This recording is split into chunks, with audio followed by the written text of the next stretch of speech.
एक छोटे से गांव में ठाकुर अर्जुन सिंह नाम का एक धनी किसान और उसका एक लड़का रहते थे। लड़के का नाम राजवीर और एक छोटी जात की लड़की सुहानी। दोनों बचपन से ही घनिष्ठ मित्र थे। दोनों साथ साथ खेलते और स्कूल पढ़ने जाया करते थे। सुहानी के दादा हरई ठाकुर अर्जुन सिंह के यहाँ कृषि कार्य करने के नौकर यानी मेहनदार थे। हरई के बाद उसके लड़के अवतार ने भी ठाकुर के यहाँ मेहनदारी पकड़ ली। ठाकुर अवतार पर बहुत विश्वास करता था। सुहानी अवतार की ही लड़की थी। राजवीर की प्राइमरी तक की पढ़ाई गांव में हुई। आगे की पढ़ाई के लिए वह शहर चला गया, लेकिन सुहानी को कभी भूल नहीं पाया। दोनों गांव में घंटों एक साथ रहते थे। वह ठाकुर अर्जुन सिंह की बाग में एक दूसरे का हाथ पकड़कर खेला करते थे। तब कभी किसी ने उन्हें कुछ नहीं रोका टोका। वह तो जाति भेद क्या है इसको भी कभी नहीं सोच पाए थे। रघुवीर को याद है कैसे सुहानी उसके लिए अपने घर से धुसकी, एक प्रकार की मिठाई होती है यह, अपने फराक में छुपाकर लाई थी और दोनों ने बाग में बैठकर उसे खूब मजे से खाया था। दोनों में बचपन से ही प्यार ने जन्म ले लिया था। दोनों जब गांव में किसी की शादी होते देखते तो दोनों के मन में ऐसे ही एक दूसरे से शादी करने का विचार आता और वह एक दूसरे से शादी विवाह संबंधी बातें किया करते थे। अब धीरे धीरे दोनों कुछ बड़े हो गए थे। उनमें थोड़ी बहुत समझ भी आ गई थी। राजवीर जब कभी शहर से आता तो एक बार सुहानी से मिलने उसके घर जरूर जाता। बिना सुहानी से मिले उसे चैन न आता। धीरे धीरे दोनों किशोर हो गए थे, पर प्यार दोनों में कम नहीं हुआ था। उसी गांव में राहुल नाम का एक दलित युवक था। सुहानी के पिता ने अपनी जाति बिरादरी के उसी लड़के से अपनी लड़की ब्याहने का मन बना लिया था। यह बात राहुल समझ चुका था, इसलिए उसे सुहानी और राजवीर का मिलना जुलना बातें करना बिल्कुल पसंद नहीं था। एक बार राजवीर अपनी बाग में बैठा सुहानी से बातें करने में मस्त था। दोनों जवानी की दहलीज पर थे। न जाने बातों ही बातों में राजवीर का हाथ कब सुहानी के हाथों, जांघों, फिर बदन पर फिसलने लगा। सुहानी भी उसका कोई विरोध नहीं कर पाई, क्योंकि सुहानी राजवीर में ही अपना पति परमेश्वर और अपना जीवन देख रही थी। सुहानी के शरीर में एक अजीब सुरसुरी दौड़ने लगी। दोनों के होंठ एक दूसरे के होठों का रसपान करने लगे।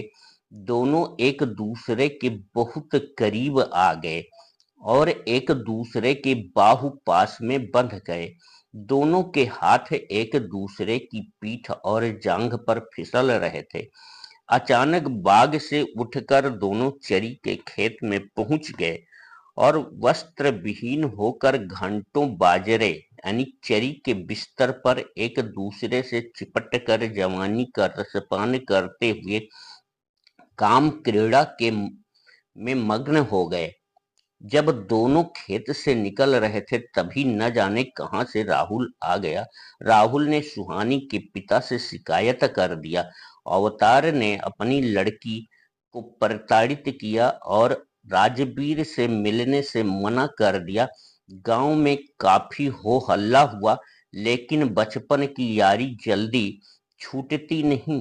राजवीर ने सुहानी से शादी करने की घोषणा कर दी। राजवीर के पिता ने राजवीर को प्रताड़ित किया, पर राजवीर अपनी जिद पर अड़ा रहा। उसने साफ साफ कह दिया सुहानी के बिना वह जीवित नहीं रह सकता। उसके पिता ने उस पर सुहानी से मिलने जुलने पर रोक लगा दी। अवतार ने अर्जुन सिंह के यहाँ मेहनदारी करना बंद कर दिया। पर दिल है कि मानता नहीं। दिल की लगी आग शांत नहीं होती है। एक दिन दोनों को चुपके से मिलने का अवसर मिल ही गया। दोनों ने कहीं दूर परदेश भाग जाने की योजना बनाई और अगली रात दोनों प्रेमी भागकर पास के स्टेशन पहुंचकर ट्रेन में सवार हो चुके थे। ट्रेन छूटने ही वाली थी, तभी गांव के दलित समाज के कुछ युवक सुहानी को बचाने के इरादे से लाठी डंडे लेकर स्टेशन पहुंच गए। सुहानी और राजवीर को इस ट्रेन से उतार लिया। तभी पीछे से ठाकुर बिरादरी के लोग भी लाठी डंडे लेकर आ पहुंचे। दोनों पक्षों में भयंकर मारपीट होने लगी।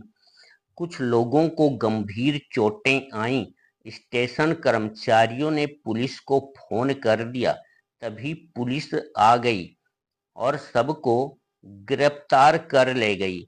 मामला कोर्ट में पहुंच गया। इस गंभीर मामले का तत्काल संज्ञान लेते हुए कोर्ट ने ठाकुरों को SC/ST एक्ट के तहत सजा सुनाई तथा राजवीर और सुहानी के लिए अलग फैसला सुनाया कि प्यार ऊंच नीच और जाति पाति नहीं देखता। यह समाज की भावना हो सकती है, पर न्याय भावना से नहीं चलता। कोर्ट इस निर्णय पर पहुंची है कि राजवीर और सुहानी दोनों बालिग हैं, अतः दोनों को स्वेच्छा से विवाह करने का पूरा हक है। इसमें परिवार या समाज को बाधा डालने का कोई अधिकार नहीं है। राजवीर और सुहानी को कमाने, खाने और एक साथ रहने का पूरा हक है। उन्हें कानून पूरी सुरक्षा देगा। अब राजवीर सुहानी को लेकर दिल्ली चला गया। आज दोनों का अपना एक अच्छा खासा परिवार है। राजवीर एक ढाबा चलाकर अच्छी खासी कमाई करता है। उनके अपने बच्चे एक अच्छे स्कूल में अंग्रेजी मीडियम से पढ़ते हैं। उन्होंने समाज के पुराने ढकोसले को त्याग दिया। तो धन्यवाद कहानी सुनने के लिए। आप सबको बहुत बहुत धन्यवाद है। Please like, share and subscribe my channel story king RK और अपना विचार कमेंट में अवश्य लिख दीजिएगा। Thank you.